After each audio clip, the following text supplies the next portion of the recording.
ஆலவாய் நகரம் உருவான விதம். கடம்பவனம் பக்கத்தில் மண ஊரை தலைநகராக கொண்டு பாண்டிய மன்னன் குலசேகரன் ஆட்சி செஞ்சுட்டு வந்தார்.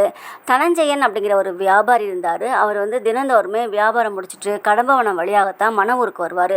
அன்னைக்கு அவர் வியாபாரம் தாமதமாக முடிஞ்சதுனால இரவு இருட்டி போச்சு. அதனால் அந்த கடம்பவனத்துக்குள்ளேயே மாட்டிக்கிட்டாரு. அப்போ தான், இறைவா என்னை காப்பாற்று இறைவா, இந்த காட்டுக்குள்ளே மாட்டிக்கிட்டேனே அப்படின்னு சொல்லி அழுது புலம்புறாரு. அந்த சமயத்தில் வானத்திலிருந்து தேவர்கள் எல்லாரும் பூஜை பொருள்களை தங்கத்தட்டில் எடுத்துட்டு தேவ வாத்தியங்கள்லாம் வாசிச்சுட்டு ரொம்ப ஆடம்பரமாக பாடல் ஆடலோட கடம்பவனத்தில் இருக்கிற சொக்கநாதரை வழிபாடு செய்கிறதுக்காக வராங்க. பொற்றாமரை குளத்தில் இருக்கிற தங்க தாமரையெல்லாம் எடுக்கிறாங்க. அவங்க பறிக்கும்போது தனஞ்செயனும் கூட இருந்து உதவி செய்கிறான். அதுக்கப்புறம் பூஜை முடிஞ்சு தேவர்கள்லாம் போயிட்டாங்க. தனஞ்செயனுடைய மாயை விடுபட்டு சுயநிலவுக்கு வரான். உடனே இரவு நடந்த விஷயத்தை பூரா குணசேகர பாண்டியன்ட்ட போய் சொல்கிறான். அதுக்கு முன்னாடி அவருக்கு கனவுல ஒரு சித்தர் கடம்பவனத்தை சீர் செஞ்சு பெரிய நகரமாக உருவாக்கு அப்படின்னு சொல்லிட்டு சொல்கிறாங்க. உடனே தனஞ்செயன் காலையில் சொல்கிறதும் இவர் கனவுல வந்ததையும் நினச்சி அந்த நகரத்தை உருவாக்குறதுக்காக இவர் நிறைய ஆட்களை அனுப்புகிறாங்க. அந்த கடம்பவனத்தை சுற்றி சீர் செய்கிறாங்க. அதாவது சொக்கநாத பெருமான் கோவிலை சுற்றி சீர் செய்கிறாங்க. செஞ்சுட்டு எப்படி நகரத்தை உருவாக்குறது அப்படின்னு யோசிக்கிறாங்க.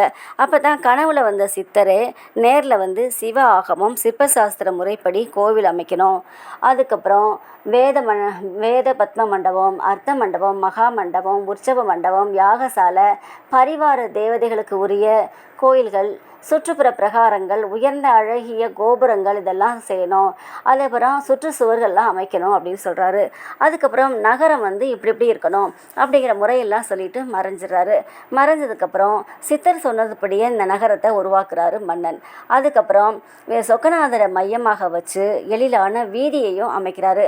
அந்த நகரத்தை அப்புறம் சாந்தி செய்யணும்னு நினைக்கிறாரு. சாந்தி செய்கிறதுனா சுத்தம் செய்கிறது. நம்ம வீடு கட்டின உடனே கிரகப்பிரவேசம் செய்கிறது மாதிரி நகரம் உருவான உடனே அதை சுத்தம் செய்கிறது. அப்படி செய்ய நினைக்கும் போது சிவபெருமான் தனது ஜடாமுடியில் இருந்த சந்திரகலையின் அமுதத்தை அந்த நகர் முழுவதும் தெளிக்கிறாரு. மதுரமான அந்த நீர் பட்ட உடனே அந்த இடம் புனிதமாகுது. அதனால தான் அந்த நகரத்துக்கு மதுராபுரி அப்படின்னு பேர். அதுக்கப்புறம் அங்கே மதுராபுரி நகரத்துக்கு காவல் தெய்வமாக ஐயனாரையும் பெருமாளையும் பத்ரகாளி சப்தக்கன்னிகளையும் சிலைகளை வடிவமைச்சு 6 கால பூஜையும் சிவ ஆகம முறைப்படி செய்கிறாங்க. குணசேகர பாண்டியன் கொஞ்ச நாள் இருந்துட்டு பிறகு சிவபதம் அடைஞ்சிடறாரு.